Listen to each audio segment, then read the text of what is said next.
Okay, so now we're gonna get back to properly holding your tools, and I know this chapter is a little wordy. I actually got a bit of a laugh because, in my opinion, this section is easier to show you visually or going on Cengage and watching the proper methods, as opposed to reading it word for word, because it does get confusing, especially if you have any kind of dyslexia. It makes it sound 10 times more complicated than it is. I know that's how I felt when I was in cosmetology school, and I'm sure a lot of you feel the same. Even the actually, no, I had a whole class where the entire class had a problem with this because the way they explain how to hold it, the vertical, the horizontal, most people are not math people, and it gets very confusing to a lot of us. So I'm gonna try to make this very simple, very painless. Don't think I'm glazing over this chapter completely, but know that it's very important to hold your tools for many different reasons. One, you don't want your tools to wear out. You paid good money for them. Also, control. Control is a huge thing. When you hold your tools correctly, like if I hold my shears perfectly like I'm supposed to, 2 fingers here, ring finger in the ring hole, thumb in the thumb hole correctly, and pinky on the finger tang, I'm able to cut like this. If I'm holding this at a whole different thing like this, I can't cut as well. So you always want to get good control, and good control does 2 things. It also prevents you from straining out your muscles and getting carpal tunnel. It also allows you to create consecutive haircuts, right? Because that's what we want. We don't want to say, oh, I'm going to cut a bob, and then someone's hair looks like an art project gone wrong, and the other person's hair is too long. No, you want good control. So to hold your shears, they give you 3 steps, but know that you want to properly put your fingers where they belong, hold them correctly, and always practice just moving your thumb.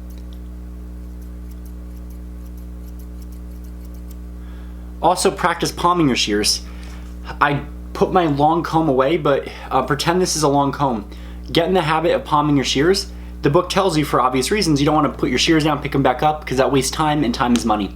So get in the habit of having your shears out, taking your thumb out, and palming them. When they're palmed, they can't hurt anyone. Then you take your comb to where you want it. Practice doing this in front of the TV. It's all about dexterity.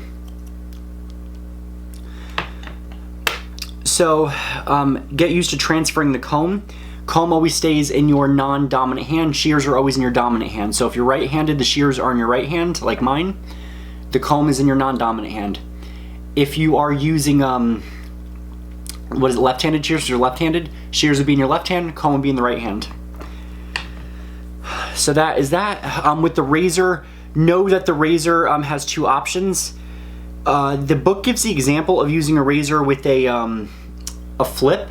Most razors that you're going to use, especially in cosmetology because you're not in barbering, are a razor with a tang, so basic method like you normally would do. And get in the use of holding the razor on a slight angle, because with the razor, you're not cutting, we'll talk about this later, you're not going to cut it like you would with the shear. You only have the option of a 45-degree angle with a razor cut. So you can hold the razor in 2 different ways. The first is to open the razor so the handle is higher than the shank. Place the thumb on the thumb grip and index finger. That would be right in the middle. It's kind of curved up. The second method is to open the razor so it forms a straight line, so you're holding it straight across just like this. So you can hold a razor like that, or if it has an opener, make sure the opener is on an angle, and that's correct as well. So hold the comb the same way with the razor cut in your non-dominant hand. Know that when you're handling the comb, both the wide and fine teeth of the comb are regularly used when cutting hair. The wide teeth are used for parting the hair, and the fine teeth are used to comb the section before cutting.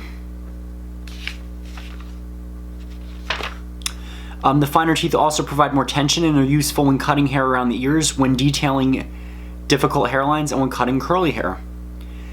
Practice how to turn the comb in your hand. Practice flipping it like a baton. You'll do it just like that using your fingers. Your hands may be sore when you're used to this. Don't worry, that's all part of the process. They give you another caution again. This chapter tells you this like 7 times. Know that posture is important. Incorrect posture leads to back problems, all that stuff. Tension is important. Tension is the amount of pressure you're applying when combing or holding a subsection. Tension is created by stretching or pulling the subsection. Tension ranges from minimum to maximum. You control the tension with your fingers when you hold the subsection of hair between them. Consistent tension is important for consistent, even results in a haircut. You want to use maximum tension on straight hair when you want precise lines. With curly or wavy hair, less tension is better because lots of tension will result in hair shrinking even more than usual as it dries. Minimum tension should be used around the ears or hairlines with a strong growth pattern. Know that body posture is very important. So where your client is sitting, it's important that they sit in a straight line because, or not a straight line, but in a consistent, place. You don't want your client sitting like this. If you're cutting a blunt cut, you don't want them like this. On a personal note, I've witnessed this once in the student salon. We had a client come in, so she wanted a mullet, right? And this client was elderly and she tended to sleep a lot, and it was concerning because, we worry about her. So I would used to be like, are you sure you're okay? I can call you like a ride home. And no, she was always, I'm good. But while I was trying to cut her hair, she'd be like this. I have to prop her up. And we actually had one person hold her while we tried to cut it. And at that point, what we would tell the students is do the best you can, because if your client is truthfully sleeping like that in the salon and you keep trying to redirect them, you can only do so much in your haircut time frame window. So just be mindful that other clients that don't know that, if they get jumpy or they're on the phone, you might want to tell them, hey, can you just take a mini break? I have to cut your hair properly. And when you explain to them that if I don't cut your hair in the correct way when you're sitting straight, it won't come out good, and that usually is enough. So they tell you can use a lot of nonverbal behavior. You can move the client by turning the chair, raising or lowering the chair. Gives you the option of keeping your body in the same place. You want to center your weight. When you center your weight, keep your knees slightly bent rather than locked. Try bending one knee if you need to lean slightly one way or the other. And when you're sitting in a hair cutting chair, keep both feet to the floor. You want to work in front of your section. When cutting hair, the rule is to stand directly in front of your area you're cutting. So if I'm trying to cut a blunt cut, I'm not trying to pull a piece over here and do it like this. I'm standing right in front of my work when I'm cutting. That's easier on my elbows, and I can also see what I'm doing. What else? There's different cutting angles. Typically, I find the majority of us cut below our fingers. We're always trained to do that. I know for state board, you're always supposed to do that. You can cut over your fingers. There are some situations when you'll be cutting over your fingers or on top of your knuckle. This hand position is used most often when cutting uniform or increasing layers.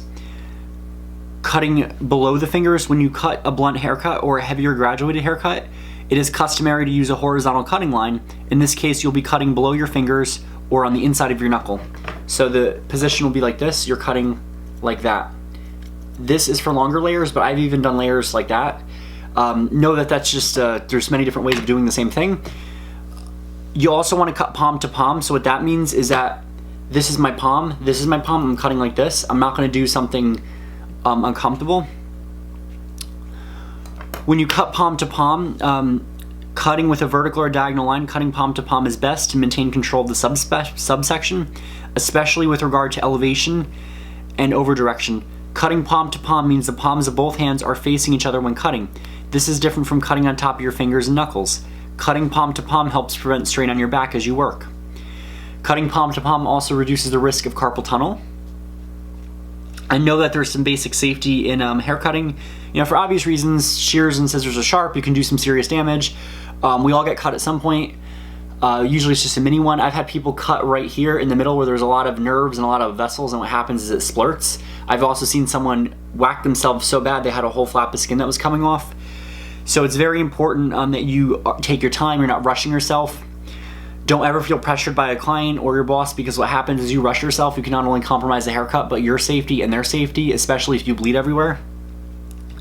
Know that they don't recommend cutting past your second knuckle, which would be right here. When you cut past this, you lose control, and there's also the risk of doing more serious damage to your finger. The skin is soft and fleshy past the second knuckle. It's easier to cut, and it also hurts a lot. When you cut around the ears, you want to take a lot of precautions, because if a client has ears that stick out, you can accidentally nick them. I know there's a famous hairdresser, and I'm blanking on his name, but he did some famous haircut back in the 30s and 40s, and he actually cut someone's ear and chin really badly. That's you don't want to be known for that, because that will give you a bad review that will ruin your reputation.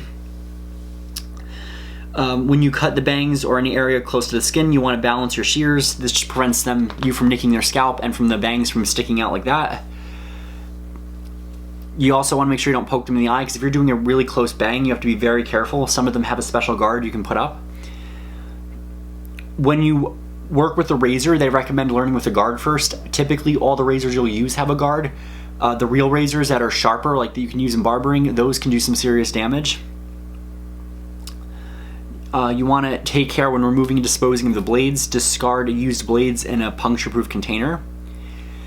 And now we're going to talk about some basic haircuts. So know that hair cutting is an art. You're going to learn 4 basic techniques in cosmetology school, and then hopefully we'll teach you some more, and you'll learn on top of that if you take classes. So know that I always think this chapter is cool because it talks about like Vidal Sassoon. That's a name that we should all be familiar with. He revolutionized hair. He revolutionized how we're professionals. Check out, if you haven't seen it, my first video on the industry and the culture. Also know that certain styles like Sally Hershberger, she made the shag popular. So things like Pageboy Bob, Crow, Pixie, Caesar cut, things like that are all haircuts that we talk about, and they're versions of the basic haircuts. The art of haircutting is made up of variations of 4 basic haircuts: blunt, graduated, layer, and long layer. So I'm going to explain how each of them is, and make sure you Google these and look at your book pictures. A blunt haircut is known as a one-length haircut. The hair comes to a single hanging level, forming a weight line. Your weight line is a visual line in the haircut where the ends of the hair hang together. The blunt cut is also referred to as a zero elevation cut or no elevation cut because it has no elevation or over direction. It is cut with a stationary guide. The cutting line can be horizontal, diagonal, or rounded. Blunt haircuts are excellent for finer and thinner hair types because all the hair is cut to one length, making it appear thicker. A graduated haircut is a shape or wedge. This is caused by cutting the hair with tension, low to medium elevation, or over direction.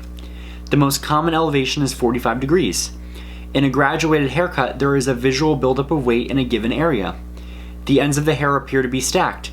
There are many variations and effects you can create with over graduation simply by adjusting the degree of elevation, the amount of over direction or cutting line.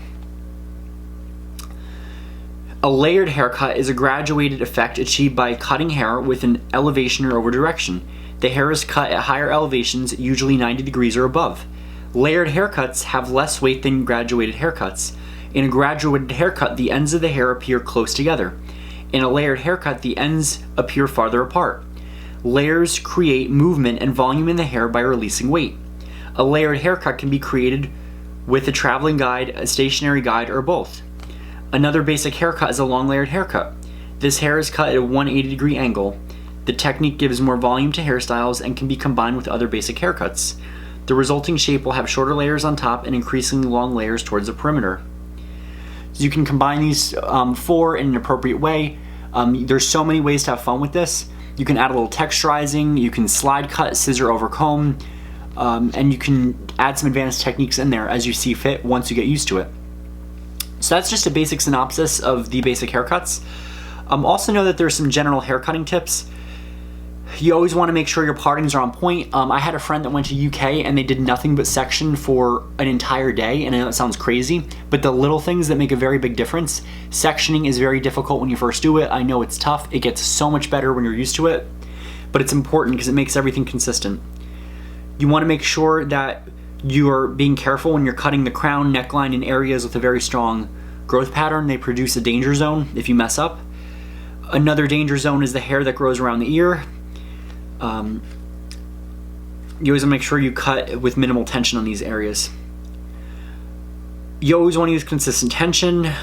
You want to pay attention to the head position. And you always want to work with your guideline. If you can't see the guideline, your subsection is too thick. So what happens, we call that covering or hiding your guide. If you cover your guide, you're not going to get a consistent haircut, and then the hair looks like it has many layers. So what you want to do then is you want to go back, find it, take a smaller, thinner section. Thinner is better. Also know that if you really get messed up and you don't see your guide, take a bit of a smaller guideline and just start over that way. That's the safe thing to do. Always know that you want to cross-check the haircut, and I know what that means is, I know it sounds confusing. If I'm cutting the hair, typically with a blunt cut, you're not really going to do this because a blunt cut you see it's just straight across, but if you're doing a long layered haircut or a 90-degree haircut, if I'm cutting it vertically, or no, horizontally like this, sorry, I always get confused. horizontal, I'm pulling it out and cutting it like this. I'm gonna pull vertically and check. What I'm checking for is I want even consistency. If I see a big piece when it's 90 degrees sticking out, I'm gonna go and cut that. And that makes the haircut even. It prevents them from having like surprise layers when the hair is dry. You always wanna use a mirror to see your elevation. Always check both sides. You can pull them together if it looks even. If it looks like it's slightly uneven but not drastically, don't nitpick it, because the last thing you want to do is make this short and then this short and then you're playing that game. But if it looks drastically uneven, then cut that to be even. When you cut curly hair, remember that curly hair shrinks more than straight hair, anywhere from 1/2 to 2 inches or more. Always leave longer length just in case. So what I'm gonna do is I'm gonna give you guys a break and then we're gonna go into it. I'm gonna talk about specifics with the blunt haircuts, the types of haircuts, cutting curly hair, cutting the bangs, some techniques, and then we might just go to clipper cutting if we have time to finish the whole chapter. If not, I'll just break it up into 2 pieces. So I will see you guys when I get back.